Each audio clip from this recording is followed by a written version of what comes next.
Hi everyone. तो जैसा कि आप सब लोगों को पता है कि आरआरबी की आंसर की ऑफिशियल साइट पर आ गई है, तो उसके बाद किस तरीके से कट ऑफ आने के चांसेस हैं और किस तरीके से आपकी रैंक डिसाइड होगी, ये वीडियो में हम उस बारे में बात करेंगे। तो सबसे पहले कि जैसे कि आप सब लोगों को पता है कि आरआरबी का एग्ज़ाम हमारा 3 शिफ्ट्स में हुआ था। अब बहुत सारे बच्चों का ये डाउट है कि फर्स्ट शिफ्ट का एग्ज़ाम ईजी था, सेकंड का ईजी था या थर्ड शिफ्ट का एग्ज़ाम ईजी था।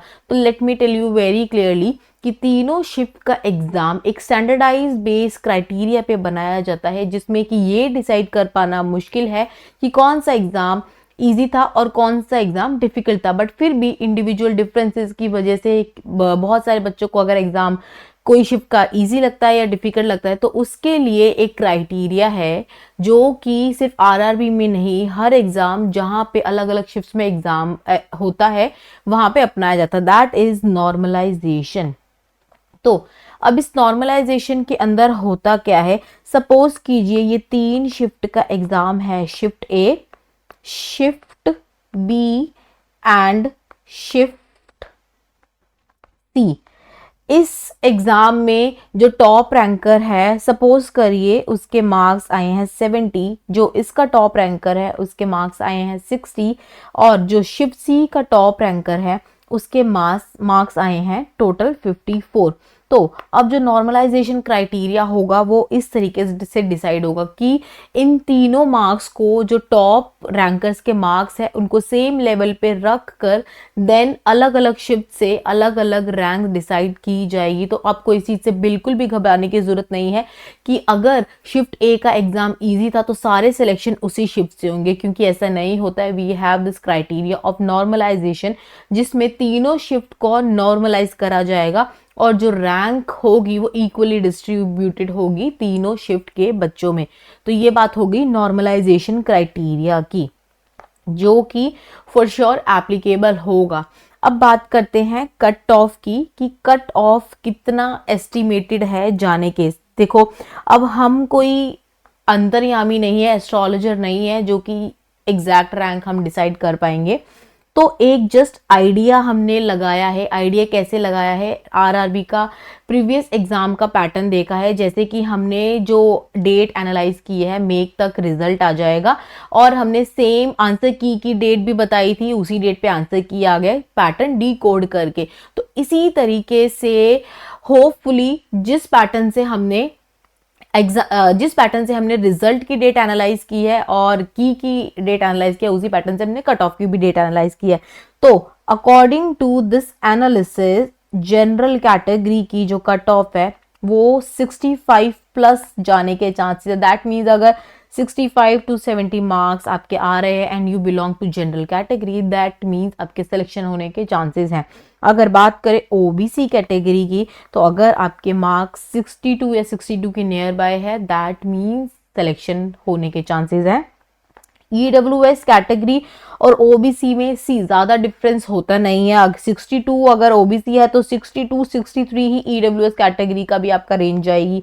ठीक है, अगर एससी कैटेगरी की बात करें तो 58 to 60 मार्क्स तक इसका लिस्ट जा सकती है, और अगर एसटी की बात करें तो सेम ही, दोनों में ज्यादा डिफरेंस नहीं है, 58 तक जो कट ऑफ है वो जा सकती है।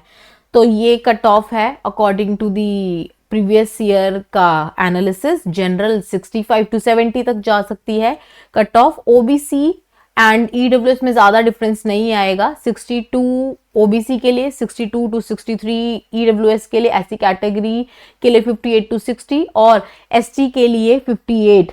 सी इसमें ±5 हो सकता है, क्योंकि आरआरबी हमेशा से ही बहुत अनप्रिडिक्टेबल रहा है। तो हो सकता है इसमें ±5 का डिफरेंस और वेरिएशन आए। तो एग्जैक्टली इस पे निर्भर नहीं रहते हैं, बहुत बड़ी रेंज नहीं है। 65 में ±5 करेंगे तो 60 to 70 बहुत वाइड रेंज नहीं है। तो अगर इस रेंज के अंदर अभी आपका मार्क्स आ रहे हैं तो कंसीडर करिए कि चांसेस हैं कि आपका जो सिलेक्शन है वो हो जाएगा। अब बात करते हैं कि बहुत सारे बच्चों का डाउट आ रहा है, क्लासेस में भी रेगुलरली पूछ रहे हैं कि मैम जोन वाइज सिलेक्शन होगा या नहीं होगा, जो वैकेंसीज है वो किस तरीके से डिस्ट्रीब्यूटेड है और किस तरीके से जो सीट्स हैं वो अलॉट की जाएंगी। देखो टोटल 272 पोस्ट है। अब उसका डिस्ट्रीब्यूशन जोन के हिसाब से इस तरीके से है। कोलकाता में 56 है, चेन्नई में 43, मुंबई में 43, पटना में 23 है, इलाहाबाद और प्रयागराज दोनों को देखे तो 13 है, बिलासपुर में 10, मुजफ्फरपुर में 10, सिलीगुड़ी में 10, रांची में 9, गोरखपुर में 7, गुवाहाटी में 7, बेंगलोर में 5, भोपाल में 5, मालदा में 5, अहमदाबाद में 4, सिकंदराबाद में 4, अजमेर में 3, चंडीगढ़ में 2, भुवनेश्वर में 2 एंड जम्मू श्रीनगर में 11। जैसा कि हम इस क्राइटेरिया में देख सकते हैं, जो मेजर नंबर ऑफ सीट्स है वो कहाँ आ रही है, कोलकाता में, चेन्नई में एंड मुंबई में, और हद मार के पटना में भी थोड़ा ज्यादा नंबर ऑफ सीट्स है। तो अगर हम देखें तो यहाँ पर टोटल नंबर ऑफ सीट्स ज्यादा है, तो जो यहाँ का सिलेक्शन लिस्ट होगी वो थोड़ा कम पे जाएगी। दैट मीन्स बच्चों के अगर थोड़ा कम मार्क्स भी है तो इन जोन्स में आपको सीट मिलने के चांसेस थोड़े ज्यादा है। अब जहां पे सीट्स ऑलरेडी कम है वहां पे तो कट ऑफ हाई जाएगी ना, तो ये सीट्स के अकॉर्डिंग अलग अलग जोन्स में आपको क्या मिलेगी, वैकेंसीज मिलेगी। तो जहां पे थोड़ा ज्यादा सीट्स है वहां पे कम कट ऑफ में भी आपको सीट्स मिलने के चांसेस है, और जहां पे कम वैकेंसीज है वहां पे आपके मार्क्स थोड़े ज्यादा होने चाहिए। तो ये है अकॉर्डिंग टू जोन्स आपका सीट्स का डिस्ट्रीब्यूशन, ये कट ऑफ है और नॉर्मलाइजेशन आपको बता दिया है। तो अभी वेट करते हैं कट ऑफ का and let's see who all get selected.